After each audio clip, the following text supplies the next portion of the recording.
SRWA board meeting for July 1st, 2024. Can we get a confirmation? Two. There we go. Well, three. Yes. You just can't do both of this. Oh. You got it this morning. Oh, we have it sworn. Oh, So then we're all good? Okay, so three? And thank you. Thank you for allowing me to your part. Absolutely. Before we do anything else, do we have any public comments? No. Does anybody want to comment? Nobody ever takes us up on that. So moving on to agenda item, the election of officers for the board of, for the board of directors for the Southmost Regional Water Authority. Mark, you're going to. All right, so we have in your package the election of the officers.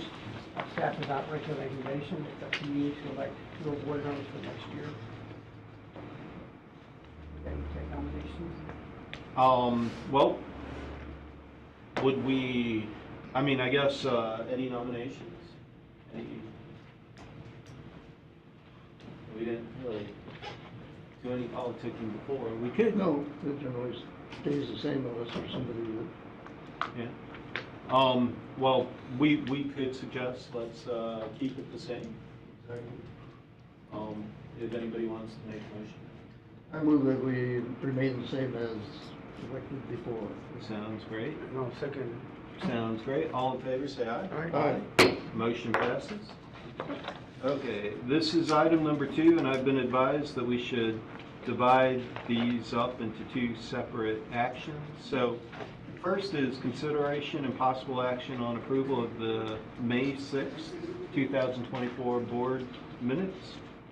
I so move on May 6th. I'll second that. All in favor, say aye. Aye. And then the second one is consideration and possible action on approval of the June 3rd, 2024 board meeting minutes. I'm going to make a motion, Mr. Chairman. Second. All in favor, say aye. Aye. Okay, so pretty quick, pretty easy. I think that was done just for sake of clarity so that we see both the June 3rd and the May 6th meeting minutes were approved separately. Now, item number 3, the general manager's report. Yes, so Marilyn Gilbert is out of town this week, so I'll be filling in for her. So we have 3 updates, including a guest from the city of Los Angeles. We'll be giving us an update on their plan expansion update. So we're going to start with the operational chemical report and financial report with Jose Garza and Julie Lindell. All right. Good evening, Mr. President, members of the board. My name is Jose Armando Garza, and I'll be presenting the production distribution report for the month ended May 31st, 2024. And we're going to start on tab 2 of your board binder, on column C. That's a year-to-date water distribution to the entities, and the total year-to-date is 1,742 million gallons. There it is. That was column C, or a daily average of 6.969 million gallons per day. Jumping over to column F, we have the year-to-date distribution for Bradley PUB, and the year-to-date is 1,470.377 million gallons, for an average of 6.026 million gallons per day. Under column G, we have the distribution for Valima number 2. The year-to-date is 44.518 million gallons, and that's for an average of 0.182 million gallons per day. Under column H, we have the distribution for the city of Los Fresnos, and the year-to-date is 146.338 million gallons, for an average of 0.600 gallons per day, million gallons per day. Under column I, we have the credit for B&D, And the year-to-date credit is 3.401 million gallons, and that's for an average of 0.014 million gallons per day. Below that, we have the true-up, and here we can see that BPV is under by 109.41 million. Valley Mud is over by 1.84 million. And City of Los Fresnos is over by 107.57 million gallons.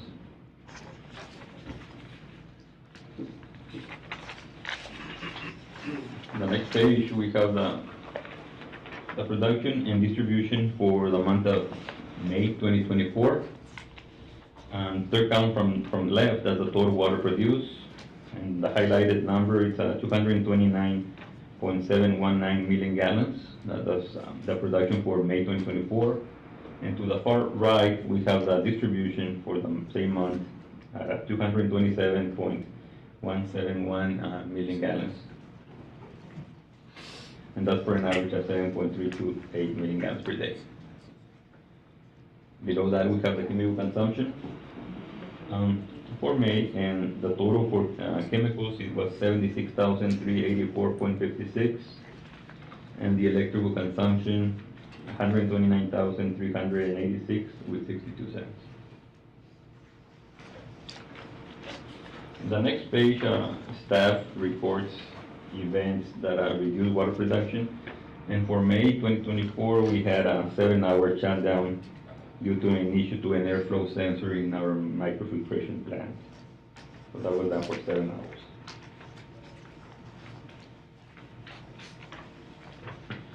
In this page, we monitor the iron, manganese, and arsenic in our water.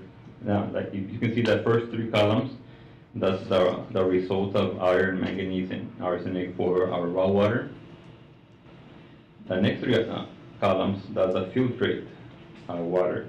Basically, that's the water being treated by the microfiltration, the filtrate from that system. And then the highlighted one is the most important one, because that's the point of entry. And the point of entry, basically, that's the water that is going to our customers. And I highlighted, like, in blues. If you go to the far right, all the way to the far right, you see that we highlighted chlorine dioxide and ferric. And going back to the other highlights at the point of entry, as blue as well, basically we're saying that chlorine dioxide and ferric correlate with a reduction of iron and arsenic. And the greens, basically you see the treated water blend, where we have the percentage of blending, that whenever we increase the blend, you can see that the TDS, also highlighted in green, goes up, and the manganese also goes up. So a lot of those we manage by the percentage of blend we're using at any given time.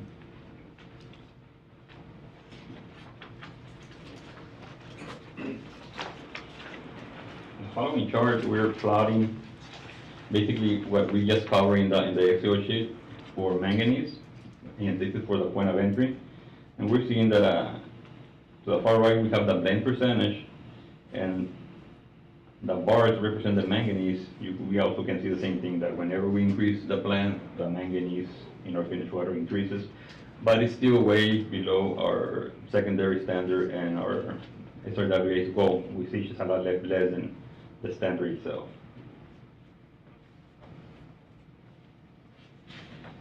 The next chart, this is the same thing for arsenic, and this correlates with the dosages of chlorine dioxide and ferric, the bars being the arsenic levels. And we see the same, that whenever we decrease the chlorine dioxide and ferric, the arsenic tend to increase.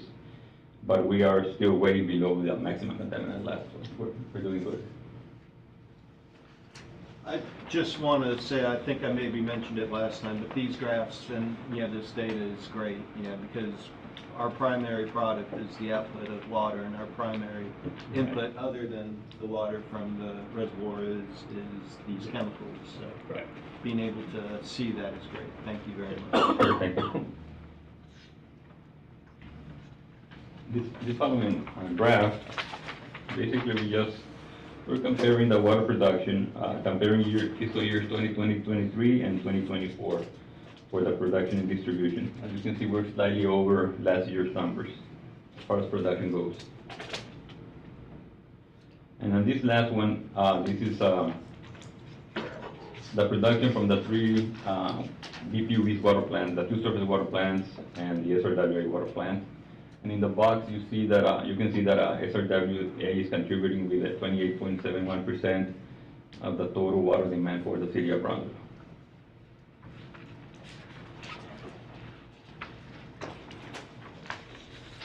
That concludes my report. Are there any questions? Quick question. So 7 hours, we shut down 7 hours for an airflow sensor? Yeah, but most of the time was actually troubleshooting the issue. Okay, just trying to find So, it. yeah, Got it. and we did have a spare sensor, so as soon as we found out the problem, we installed it. Okay. Went back in production. Thank you.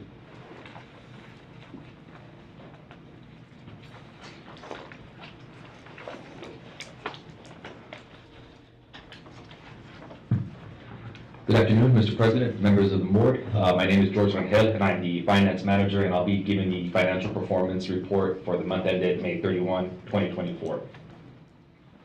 I'm going to be focusing on the right-hand column labeled fiscal year 2024 year-to-date. And so starting off on line item number 3, our total operating revenues were at $5,207,718. To that, we back out line item number 10, total operating expenses of $3,906,632, gives us operating income of $1,301,086. Moving on to the next page. To that, we go ahead and subtract out line number 18, net non-operating expenses of $83,963, gives us income before capital contributions of $1,217,123. We did not have any capital contributions through the month of May, and so our change in net position remains at $1,217,123. When we add that to the net position at the beginning of the year of $22,764,917, gives us a net position for the end of the period of $23,982,040.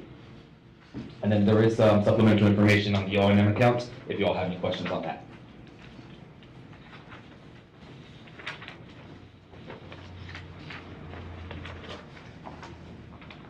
If no questions, that concludes my report. All set? Thank you very much. Thank you all.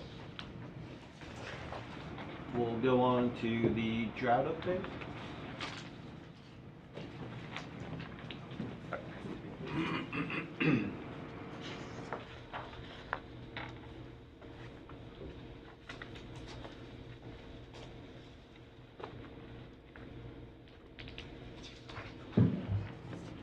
Good afternoon, President, members of the board. My name is Guadalupe Garcia. I'm the Water Resources Administrator for Brownsville PUB, and this afternoon I'll go ahead and be giving a drought update. Now, this is a short update, but however, just want to provide some information on what we had in regards to rainfall and where we stand after Tropical Storm Alberto hit. So as of June 22nd, 2024, we stand at 18.5% of combined water U.S. share at both Amistad and Falcon reservoirs. So it did not increase as much as many would have hoped. And this graph here shows us we've been tracking kind of the previous readings. Before the storm hit, we were at 18.2. After the storm hit, we were at 18.5. So we did not really have much water going to the reservoirs. A lot of the water landed into the reservoir of Cuchillo in Monterrey, which empties out into El Rio San Juan, which in Rio Grande City below a Falcon reservoir. So we did not have that increased water reservoir in the reservoirs. And with that, I do conclude my drought update on that. Any questions? I'll just say a small update. I ran the numbers this morning, and we actually are continuing to go up percentage-wise. Not significantly. We may have hit 19% or something. I forget what it was, but yeah, so great. Yeah, so this is with with Tropical Storm Alberto, if you recall, there was a different little tropical disturbance right after Tropical Storm Alberto, which those numbers are not observed in this specific report. So the next week's report will get those updated numbers for that other storm event. Any further questions? No, thank you very, very much. Okay, thank you so much. And now we'll have an update on the city of President's water plant.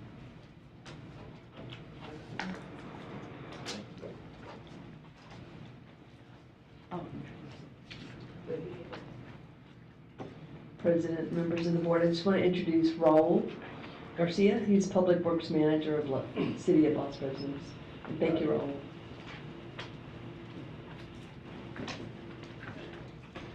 Good afternoon, Mr. President and members of the board. As mentioned before, I'm Raul Garcia, Public Works Manager for the City of Los Fresnos. First of all, on behalf of the residents and the City of Los Fresnos, we want to thank all of you for your support and the expansion of our plant, even though it wasn't originally planned to get this much help, but we really appreciate all your help and your support. Our water plant needed to be expanded to accommodate for the city's growth, and part of that expansion was to expand our plant to a 1.5 million gallon per day plant, so that we can meet the needs of the expansion of our city, which it seems that we've been growing every year. Part of this expansion required us to come offline periodically. As part of this expansion, I have included some pictures of some of the items that we have upgraded and expanded to. Like, for example, on the first page, you'll see this is our plant right now. This is a current picture of where we're actually producing water at our full capacity, and are still taking in a small portion of Salsmos, basically just to keep our residual going to the end of our inlet from Salsmos. Basically, we just use the water right now just to do our backwashing and for those few times that we're offline. But for the most part, we are completely online. The project itself is at 95% complete. The project, there on the pages that I have provided, included a sludge removal system. With the expansion of our city and the growth, our demand has grown higher, so therefore we have had issues with our sludge and getting rid of it. So through engineering, we were able to install headers to remove that sludge and have new pumps, sludge removal pumps, which are they're indicated. This was one of the main reasons that we had to come offline. This required us to empty out our settling basin, and so our production was completely stopped at that moment. Part of the sludge removal process included installing a new clarifier and new drying beds so that we can make good use of the removal process so that we can still keep our water and be more efficient on our sludge removal process. On the expansion process, we needed to install additional cells, filter cells, so that we can produce more water. That's required the removal of the manifold, the outlet of each filter, so that we can accommodate the filters.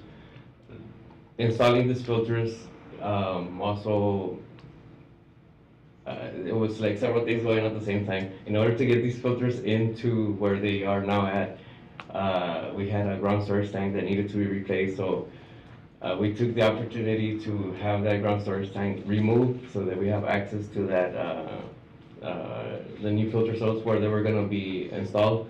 In addition, our surge tank, which provides our backwash water, had to be moved out of the way, so this required quite a significant time of downtime for us to make these changes.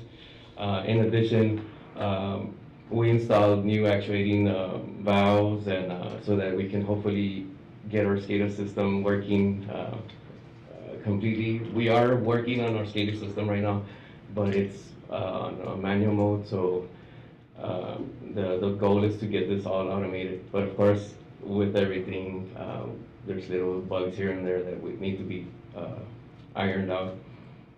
You'll see in the pictures I've provided the backwash tank where it was moved over, new manifold and new valves. In addition to this project, we installed new high service pumps that have a higher capacity. So this required us to completely install new intake piping, and it required us to go into our clear well, drill out and install. And well, of course, when we were already there, we cleaned out our clear well, and so where the project originally says we're gonna just replace the pumps and install piping, once you're there, you start seeing these additional items like the cleaning of the clear well, and so this further kind of delayed some of our anticipated final dates. We installed new filter pumps, which gives us more capacity to pass water through our filters. Transfer pump. One of the main issues that started this project was that the state had come by, and back in the days, it was okay to have our chlorine and our chemicals together with our high service pumps. TCQ said that is no longer okay, so that was one of the reasons we had to get a new building to we can accommodate the chemicals separately from our high service pumps. And in addition, we were able to get a new generator, a bigger generator, so that we are able to operate our plant during events where we lose power. And of course, lastly, our ground storage tank at the very end. So overall, our project, as far as the plant able to produce water, that part is complete. SCADA system is working. It's all manual. For it to work completely automated, it's gonna take a while. But as far as taking in water from SRWA for now, we don't anticipate anything, and we're doing our best right now to reduce our flow as much as possible, so that even though it's kind of late in the year, we can try to buy back some of that water we used this year. I don't know if you have any questions. I'd be glad to answer them. On your Generac, is it running on gas, natural gas or diesel? It runs on diesel. It has a 600-gallon diesel tank, which we filled up right before the hurricane season. So how long do you anticipate keeping that fuel in there? Under good conditions? Under good conditions. We haven't really tried it, but we did get the ultra low high sulfur diesel, and we do need to add some additives to keep moisture from building, which is one of the recommendations that the manufacturer had mentioned, and adding in some moisture removal, I guess they're called like foams, so that it'll prevent moisture buildup.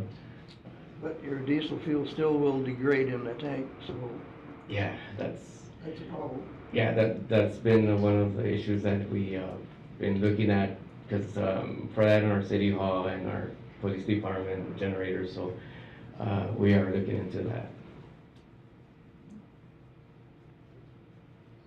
Thank you. Sure. Any other questions or? It's always the problem with liquid fuel is trying to keep it cycling. Yep. Yeah. So just out of curiosity, what was kind of the biggest heartache of this project?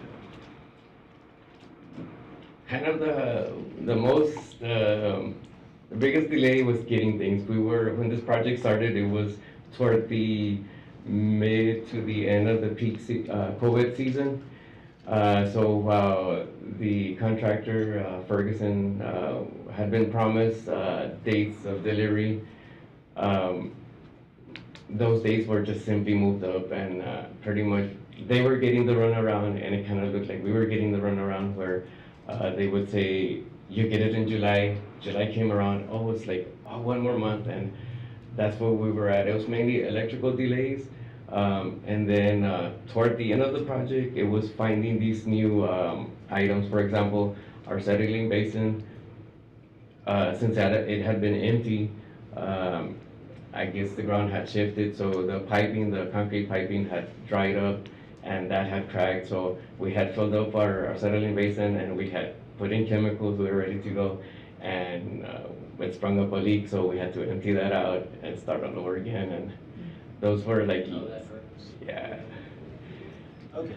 And then, I guess my final question is, did you ever have any issues with water that you were receiving, I guess, from us? Was there ever not enough? Were you guys comfortable the entire time? No, we were okay, and of course, we have demand hours, like, especially like Sunday, everybody wants to wash clothes, so we prepare in anticipation. Like, for example, Saturday night, we'd always make sure that our tower is absolutely full, so that we start off early on Sunday, and that way we can try to ease the burden on SRWA, and it's been working just fine. And even until recently, last Sunday, we had a little hiccup with our altitude valve. I called Jacob, and they're ready there, and I tell them, hey, we need to open the valve. Can you get us going? We're sorry, kind of those kind of things. But they're always there to help us out, so we really appreciate it. Well, that's good news, good news. Okay. Any other questions? Well, thank you very much, and I'm glad to hear you guys made it through the project okay, and so that's good news. All right, thank you for having us. We don't have any action items for that, so we'll move on to item number 4, the discussion of the fiscal year 2025 initial draft budget. Mike, just kind of... Yes, Mr. Rangel will be presenting the second.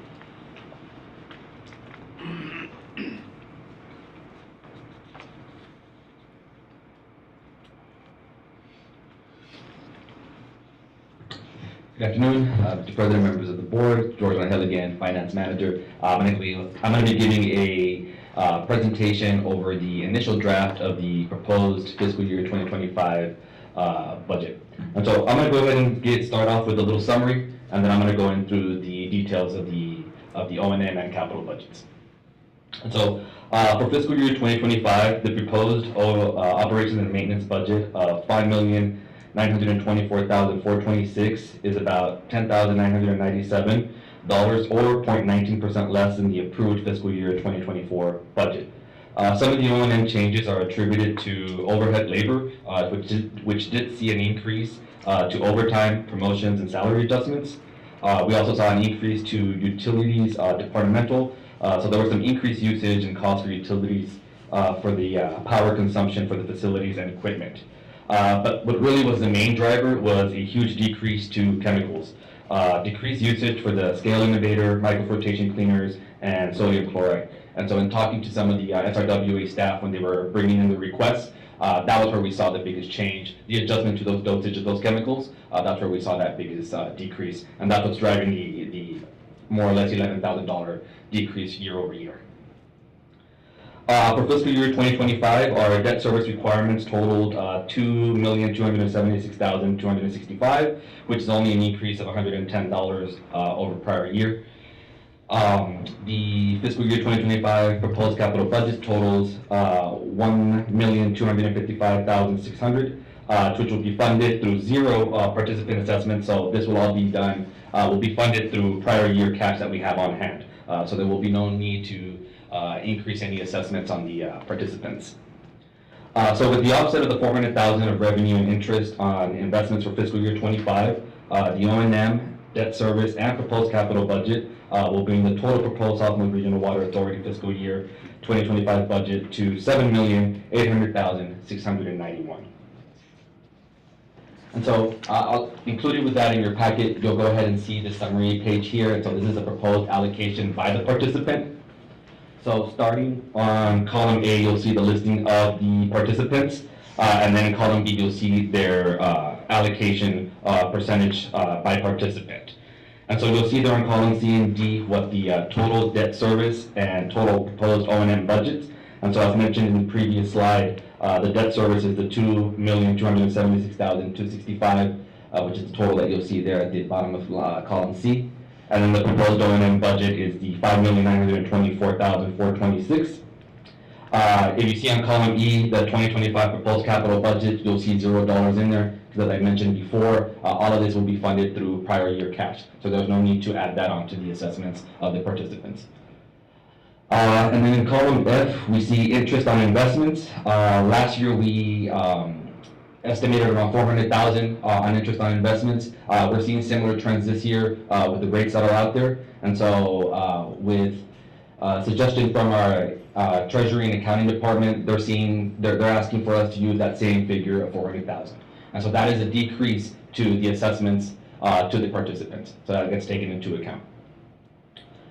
And so if you see there in column G, the total proposed 2025 allocation per participant, the total is going to be $7,800,691, which on column I, you'll be able to see the variance on column H, which is the 2024 allocation, and you'll see there where that difference is, that $10,887 difference year over year. The next couple of pages go ahead and discuss the proposed budget allocation by participant. So we'll start off with Brownsville Public Utilities Board, and you'll go ahead and see what their proposed budget is based off of their allocation. And then you'll see that's the same for Valley Mud, City of Los Fresnos, the Brownsville Navigation District, the Town of Indian Lake, and then again a combined summary of company-wide. And so on this next page, we did want to highlight some of the accounts that I mentioned in the beginning of what contributed to the change year over year. And so if you see there, starting off at the first line item, on the labor, proposed fiscal year 2024 had a budget of $961,154. We're projecting to end the year at $892,271. And so proposed budget is coming in at $1,049,868, which will be a variance of $88,714. Following that line, you'll see the utilities. So the $1,210,000 was the approved budget for fiscal year 24. Year-end projections have it slightly over at $1,365,683. The proposed budget for fiscal year 2025 is $1,444,000, which will give us a variance of $234,000 year over year. The next couple of line items 3 through 6 are the chemicals, and if you see there, the sodium chloride, the microfiltration cleaners, and the scale inhibitors are the biggest drivers year over year in terms of the decrease. And so sodium chloride had a budget of $200,000 for 24, where ending year-end projections are being covered at $124,546, and we're proposing a budget of $140,000. So you'll see a difference of $60,000 there. On the next page, you go ahead and see that those engineering fees also are decreasing. We had a budget of $270,000 approved for fiscal year 2024. We have year-end projections of $278,867 and a proposed budget of $150,000 for fiscal year 2025, giving us a variance of $120,000 year over year. And then towards the bottom, you will see that we kind of lumped up all of the other chemicals that were not listed above because they did have some sort of change, but individually it wasn't that big of a change. But so we decided to lump them all in, and so you'll see there that the variance year over year, the decrease is $63,800, which again goes back to the dosage of those chemicals. And so there at the bottom, you just have a line item total of what the budget was for fiscal year 24, the year-end projections, what the proposed budget is for fiscal year 2025, and the overall variance. And then we do have a detailed listing of all of the O&M accounts that make up the O&M budget. And so if you all want to discuss those, we can. But the highlights, which was in the page previous, kind of wanted to make sure that we highlighted to you all what were the biggest drivers, what were the biggest changes. But if you all want to discuss any of the accounts in detail, we can do that as well.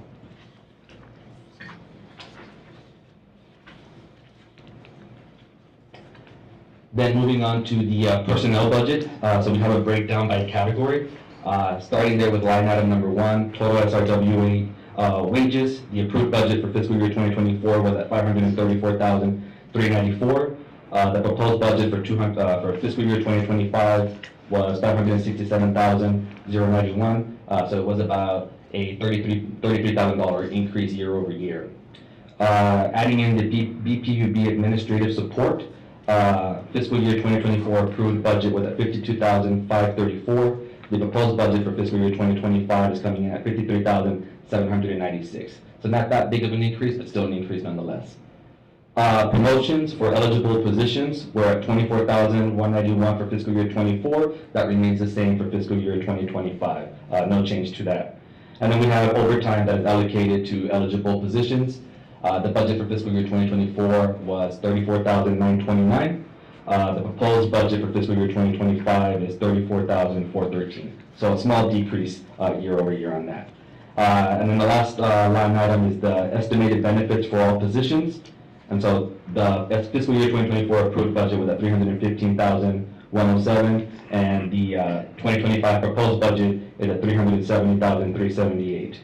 And so there was a big increase to the health benefits of staff, and so that's where you'll see the big increase there of almost about $55,000 more or less on the benefits for the positions. Then moving on to the capital improvement plans, as I mentioned before, on hand we currently have $2,588,235 of cash on hand. Approved member assessments, we're not assessing any this year, and so those are our total funding sources. And then we have the different CIP projects that were requested by SRWA for fiscal year 2025.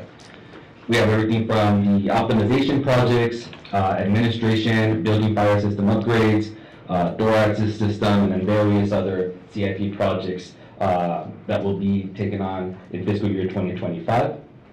And then we do have some capital equipment, some spare energy recovery turbine for RO Train A and Train B, which gives us a current CIP plan of $1,255,600. And then we do have a listing of future capital projects that SRWA kind of want to keep on the books, but we're not doing those in fiscal year 2025 unless resources change or priorities change. That can always shift in, but that's something that will be brought to the board if we decide to go that route. But we did want to show that there was a need for other projects in the future. And then that does conclude my presentation. This agenda did not have an action item. We do plan to come back to the board at the August meeting. And if there's any changes from now until then that you all would like for us to incorporate, we can definitely do those, and then we'll re-present in August, hopefully to get that budget approved. Because we do need to have that approved before BPUB's budget in September. That's part of the assessment that we have on our end. Any questions?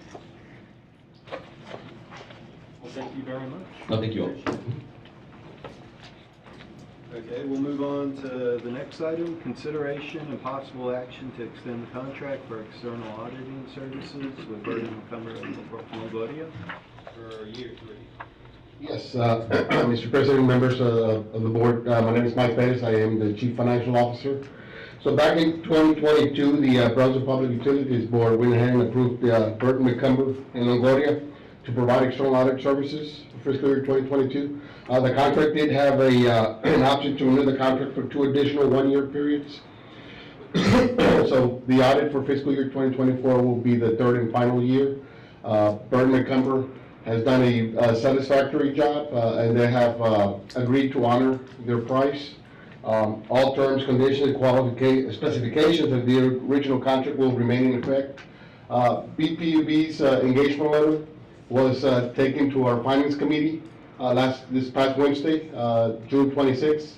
The committee members were all in agreement that we needed to move this item forward, and so we are all going to be taking that engagement letter to our BPUB board for approval at the July 8th board meeting.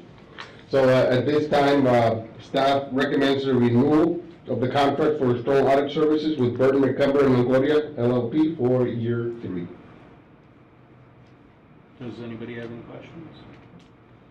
I can say I was on the BPUB Finance Committee. We, everybody seemed very happy with their services, so, I'd recommend. And they do a good job for us at the port office. Okay, great. Well, I will entertain motions. I'll make a motion to approve the extension of the 1 year for Longoria LLP. Second that. Okay, all in favor, say aye. Aye. Motion passed. Thank you. Okay. Next one is the presentation on the SRWA update on optimization and expansion projects by our award-winning engineer. Good afternoon, Mr. President, members of the board. My name is Marie Leal, and I am the Director of Water Wastewater Engineering and Capital Planning. The Southmost Regional Water Authority Brackish Groundwater Treatment Facility is seeking to improve production capacity and optimization of the plant to its nameplate capacity of 10 million gallons per day. On February 13th of 2023, the SRWA Board of Directors approved the professional engineering services contract with Carollo Engineers for an optimization study for current design capacity. Carollo Engineers has since concluded the study that evaluates the operational challenges. They identified the reasons for the facility not meeting its nameplate capacity, and they have made recommendations to address the production capacity and reliability of the plant. As part of the optimization study, Carollo Engineers also engaged Half & Associates as a sub-consultant to provide a complete assessment and recommendations on the SRWA's electrical reliability and backup power improvements needed. Judy Adams and myself will now present a summary update of this work and the consultant's recommended findings. Where's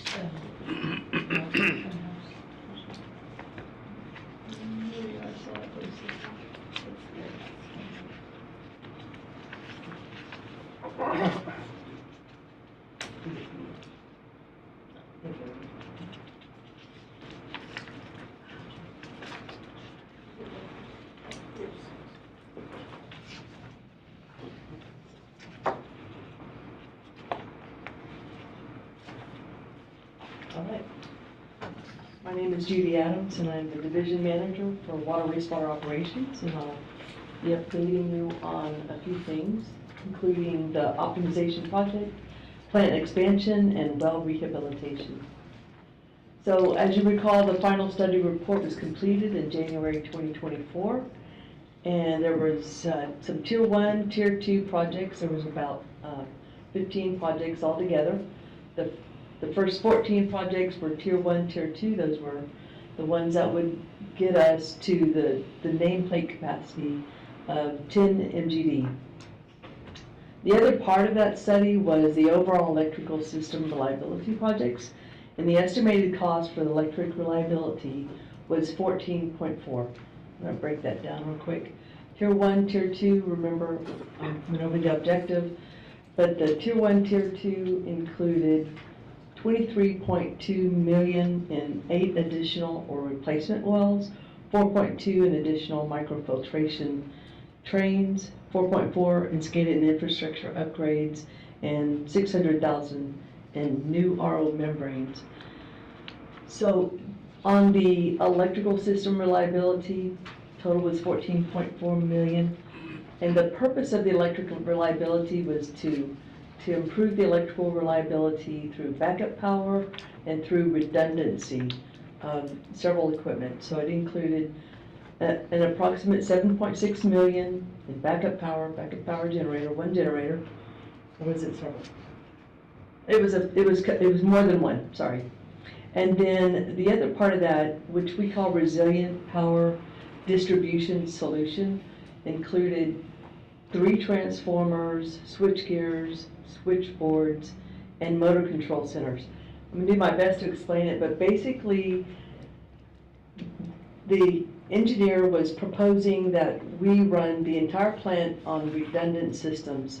So essentially, like, take the microfiltration system, you would have not one motor control center, you would have 2 at least 2 motor control centers. And that way, if something happened to that equipment, you could run at least half of the equipment on the other redundant equipment. Same thing for the RO. You wouldn't have just 1 motor control center, you would have at least 2.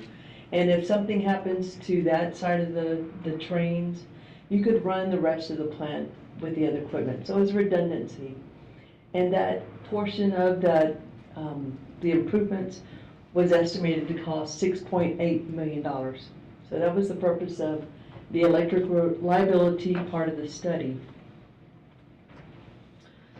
So when we were discussing it with the team, we were talking about the $32.2 million, which was recommended Tier 1, Tier 2 of the optimization study.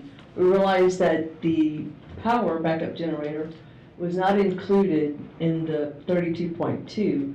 So if you bring the backup generator, the cost of the backup generator, you get to the $40.3 million cost. So far where we are with the optimization study, there was a couple of things that were recommended by the study that we could do right away. That was the RO membrane cleaning, which operations has completed and will continue to complete. And then the other one was the microfiltration, clean in place, same thing, you're cleaning the membranes more often to try to optimize flow through those systems. So that's being completed, has been completed, will continue to be completed. But then there's 2 other items that are currently being done. And one of them, this was the #1 item that was identified in the study. Remember, it was identified as #1, that we needed to get done as soon as possible. And that had to do with the RO permeate piping. And I've got the picture of what they had provided, and I know you can't see it too well, but basically the permeate piping that's coming out of the RO system and goes into the degasifiers.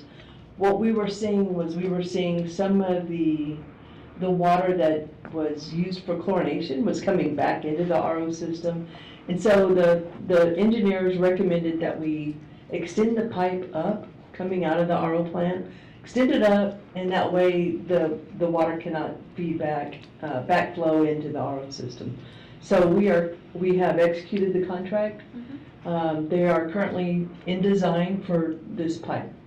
And so we will likely be coming back to you once they finish with design and we go out for bids.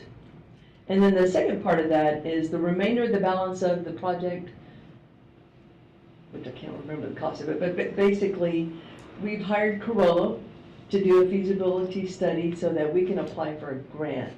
And that's what they're currently doing. I've got a timeline, I do think, yeah, here we go. The grant needs to be submitted in September 2004. And so they should be finishing up that feasibility study in August. And then, with the award of funding and design complete, we're estimating this would be the timeline for completion, November 2027. Any questions so far? All right, very good. Plant expansion?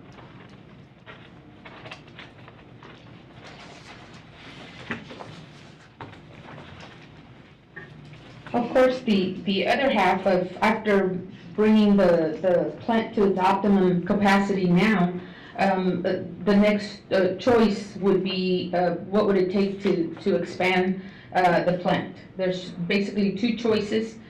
We can do a small expansion of the plant, which would take us to approximately 12.5 million gallons per day, and that would be within the same building footprint, and probably the addition of just a couple of extra wells. You wouldn't have to improve the transmission line to the plant.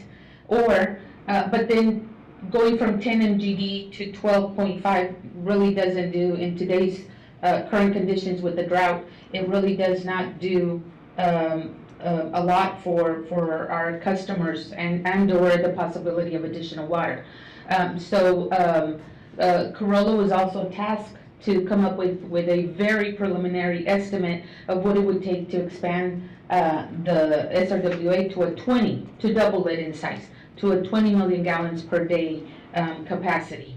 And this would take approximately, of course, it would take additional wells, approximately 20 new wells. It would take a new raw water transmission line to carry the water from the wells to the plant. It would be an approximately 36-inch diameter pipeline. It would take pretreatment systems, RO trains, the pumps and ancillary equipment, and of course backup generators. The projected cost of this expansion is approximately $213 million. There are some costs. I think a lot of it would also have to do with how we procure the type of contract. If you go with a CMAR, the newer, larger projects, we could do there could be some cost savings in that. And also a large cost savings would be they preliminarily took the well fields to be closer to the Harlingen area than the Bronzeville area. So there's quite a bit of very high cost in the transmission of that water.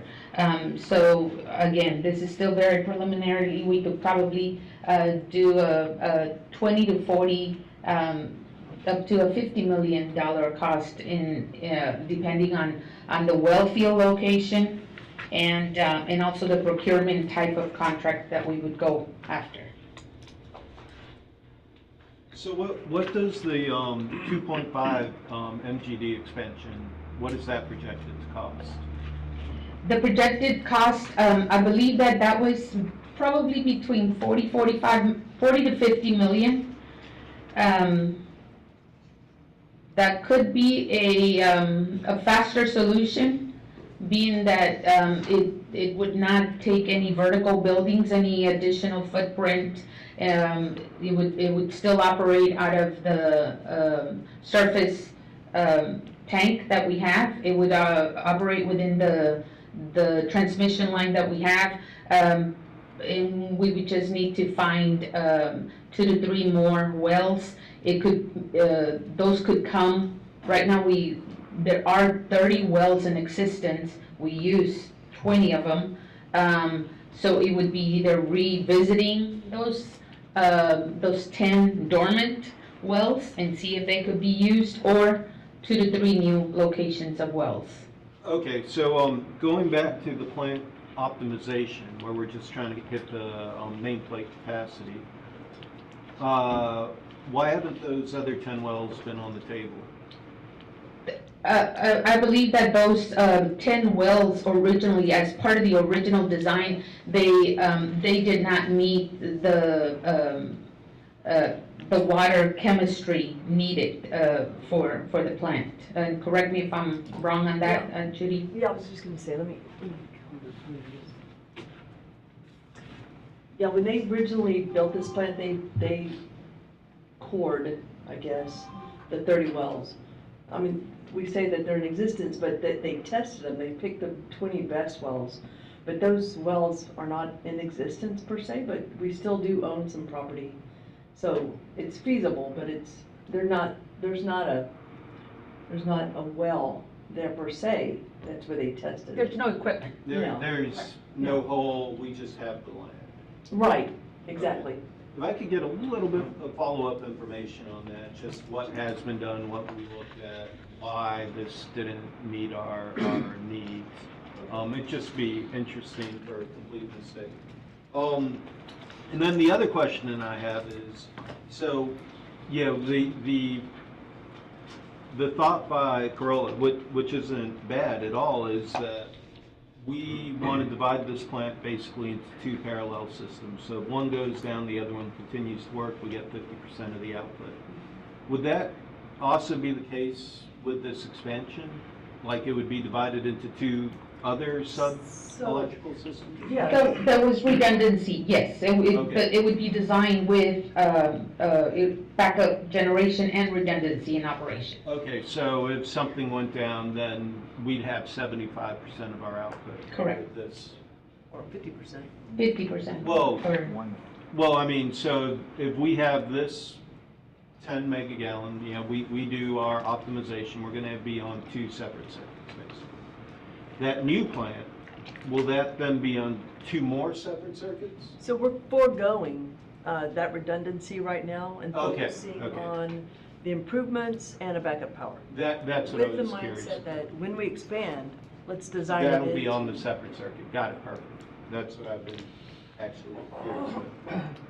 Awesome. I have one more question. Yes, We ma'am. actually have 20 wells working right now. They It was my understanding that it was about 16, 17. they usually operate with 17, and they rotate the usage of 17 out of those 20. Is that correct? So it's never the 20 working at the same time. Usually you have 2 to 3 that are down, you know, because you're using all 20 wells if you need them, but a lot of times those wells go down and then it takes time to get those wells back up. You've got to get the licensed well driller to come in. So I say typically, how many, like 18, Yeah, about 17? Yeah, right now I have Oh, two really? down and they're scheduled to be replaced. It takes time to coordinate with the driller and stuff. But when we have 20 wells, we can run 20 wells. How much If is we need the it. amount of water when we have the 20 wells? Because I believe it wasn't the 10. It was like 9.6 million gallons. And right now, how much is it? Right now, you're bringing in around, what, 8? Yeah, we can do 6 ROs with 20% blends, about 8 MGD, 8.2 MGD. So these 2 wells that are down, and you're gonna have drillers come in? And I'll give, swap in a couple more slides, I'll give a brief update on the well rehab Oh, yeah. part of it. So this Oh, is, this is part of the rehab stuff, okay. yeah, so this is the cost for, just broken down. Again, this is very preliminary costs.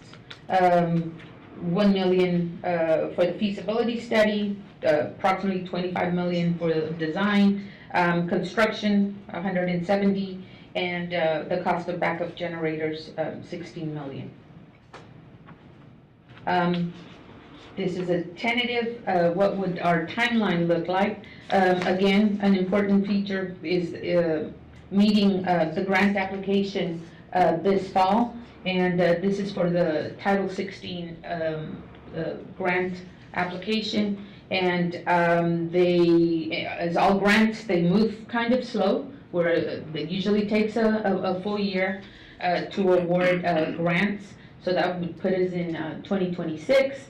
Then a year to complete a feasibility study for the full-blown design of a 20 million MGD plant. And then by 2027, you could begin design, and by then the optimization would be completed. And then 3+ years, again, depending on what type of procurement you have. Sometimes if you go after the construction manager at risk type of procurement, you can bring a contractor on board, say when the design is at approximately 30%.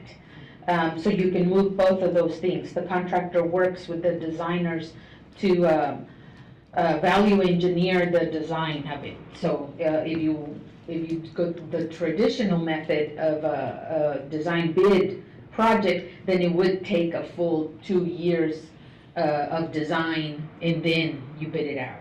So that by then we would have an idea of what type of procurement method we would want for it. But nonetheless, we're looking at approximately 2030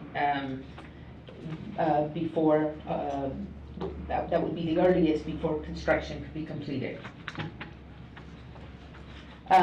So going back to the wells, as they stated, there's always 2 to 3 wells that are needing, actually, we could always use 3 to 6 wells that are needing rehabilitation and/or improvements to optimize the amount of water that they pump out. And we have a small contract with RW Harding Engineering, and what their job is going to be is of course they're the hydrologists, and that have been on board on the SRWA for a long time. They're going to be assisting with the contractor selection, but first and foremost, they're also going to be providing us with updated specifications, signed and sealed by them, and they're also going to be working with staff so that we can prioritize which wells, again, because of the type of contracts that we put out. We can put out for 6 wells to be rehabilitated, but yet it would still be very time consuming. So it'd probably be best to, and as well as money, it would probably be best to select the top 3 wells, to prioritize them and put 3 of them in a package and go out for bids for that. So we're anticipating that to be done in the next couple of months for RW Hardin to get with staff. We can select which 3 go in that package. They update the specifications, and pretty much we already had everything else. We already had test results of the construction effluent water. We had clearances from TCEQ. Everything else is ready to go. So we hope to first of all have interest from bidders because this is a very unique type of project. Hopefully we'll have somebody that would bid on them and rehabilitate 3 of them, and then after that, then it can become a ongoing type of rehabilitation project where we're always going to have to be bidding out, cleaning out, rehabilitating 2 to 3 wells, hopefully per year, for the plant. I don't know if anybody has any other questions.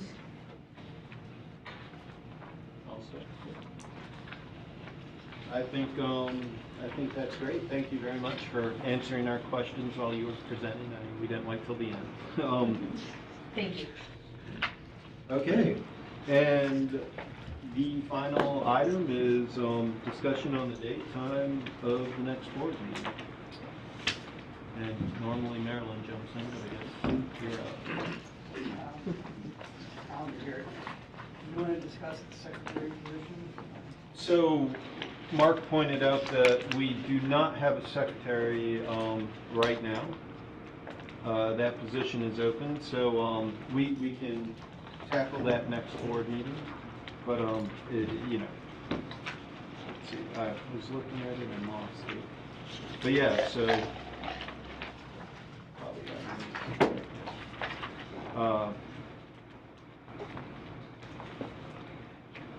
so that's something we can take care of at the next board meeting. I don't know if anybody has any thoughts about it.